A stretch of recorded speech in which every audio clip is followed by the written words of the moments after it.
Good morning, good afternoon, good evening. My name is Rich Clark, Guide to the Right Path. So this week I've been talking about negative mindset.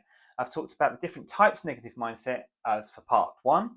For part two, I've spoken about what treatments I would do to help someone with a negative mindset. So for this today, or this video, I'm going to talk about part three, and I'm going to talk about a relevant case study and how I helped this person, and then also talk about some few things about negative mindset and how you manage it and what you would do to help someone.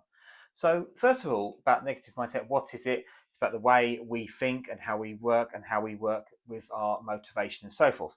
So a recent research is a 2023 study in Neuroscience Biobehavioral Reviews found negative thinking patterns correlate with reduced activity in the prefrontal cortex and increased amygdala activation, suggesting biological basis for negative mindset maintenance.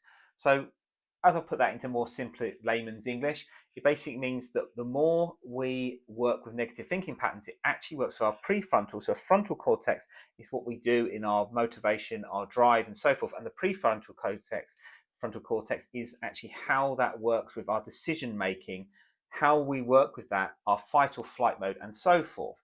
So with this, when we work with this as treatment, the treatment effectiveness typically in a therapeutic space requires up to 6 to 8 sessions, and the success rate of this is usually from 65% to 75% when combining multiple approaches. Now with myself, I've explained that I do hypnotherapy, CBT, psychotherapy, and I use also some holistic tools and techniques to help you with that outside of sessions to help you manage your negative mindset. So with this, when the regular practice of learned techniques is crucial for maintaining the improvements, and it takes time to change that because it's in incremental starts and finishes and little spurts as well, because some people struggle with it because it can be very uncomfortable when they've got to change their social conditioning which they've had from a child, which is then developed into adulthood. So a recent relevant case study is a lady I was working with called Gillian, 34 years old. She's a debt management manager, and she sought therapy for chronic negative thoughts. This was within her job, within her family, where she was in her life, which mainly affected her work performance. And this was also linked to she had to do a public speaking for a conference for her work, and she used to freeze. So she also wanted to get through this.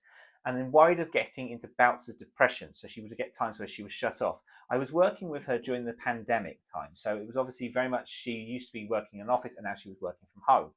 So within this, when I was working with her, I was using CBT techniques. And if you look at part two, it will explain what these CBT techniques are. I was using SMART, goals, and so forth, and changing the way the cognitive behavior was, and hypnotherapy over 7 to 8 weeks of sessions. And this is the program I use for this. It's called the Life Empowerment Coaching Program.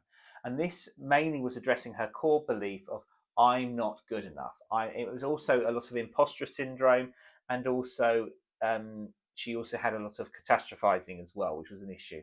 And that a lot of it was from her personal background. So through this cognitive restructuring and hypnotic suggestions, focusing on her self-work, Gillian reported a 60% reduction in her negative self-talk and improved her work confidence. And within that, then over time, she noticed how she was asked to do more presentations, how her work was improving, how her also personal life changed as well. And with these sessions, which I do, these are more in-depth and can usually help with people and also want to start a new business or a career change. So then the art program, which is only 3 sessions long, so which is mainly focused on the mindset issue only. So all these sessions, mainly when I do the life empowerment coaching, if you do the 7 to 8 weeks of that, are 2 hours long each, but they also have self catch-ups with the clients with homework and to access books for self-help and much more. With this as well, with this relevant case study, it can obviously be longer if people can only do an hour each week, so then it would go a bit longer. But one of the things is with negative mindset is what you want to do is you want to get to the crux of it, where it starts, the root cause of it, and then change that, reframe that, so then the person will see over time how the mind will change over time to seeing more positive outcomes. And also future life progression is very important to this because it's about seeing their life without the negative mindset and what they can achieve when their mindset is changed. So if you are ever interested and want to change your negative mindset or your issues you have of self-worth or feeling I'm not good enough or even getting into bouts of depression, please contact me on www.richclark.net, and please select the booking for a discovery call, which is free, which is half an hour to an hour. Within that, then we can work out, you can either trial the first session, which you pay for at a maximum rate.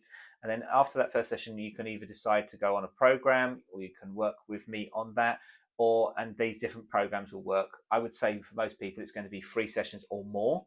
It all depends on the person, but that is what I would recommend. So until next time, I shall speak to you soon.